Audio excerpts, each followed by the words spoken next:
Hello everyone, ఇది వచ్చేసి అయితే కలశ పూజ వీడియో అండి. కలశ పూజ నేను వచ్చేసి అయితే ఫస్ట్ టైం చూడడం చేసుకోవడం కూడా.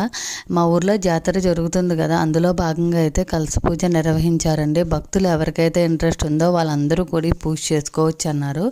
సో నేనైతే ఈ పూజ చేసుకున్నానండి. దీనికోసం అయితే ముందుగా గురువుగారులు అందరూ కూడాను అక్కడ అమ్మవార్లను అయితే అలంకరించి పూరి గుర్తులో పెట్టిన అమ్మవారిని తీసుకొచ్చి అయితే ప్రతిష్ఠించారండి. తర్వాత ఇక్కడ వచ్చేసి మేము 108 బిందెలతో అయితే నీళ్లు తెచ్చాం కదా, ఆ బిందెలన్నీ వరుసగా పెట్టి దానిపైన కొబ్బరి బొండం, గాజులు, జాకెట్ ముక్క అవి పెట్టి ఎవరి కలసం వాళ్ళ ముందైతే పెట్టించి అయితే పూజ అయితే మొదలు పెట్టారు. ముందుగా అమ్మవారిని అయితే కలసాలు ఉన్నాయి కదా దాని చుట్టూ తిప్పిన తర్వాత వినాయకుడి పూజ అయితే స్టార్ట్ చేయించారండి. దాని తర్వాత అమ్మవారికి అభిషేకాలు అవి చేయించి తర్వాత అష్టోత్తరం అది చేయించారండి. అంటే కుంకుమ పూజతో పూజ అది చేయించారు. సో కలసాలను అయితే ఇలా పెట్టారు, చూసారు కదా.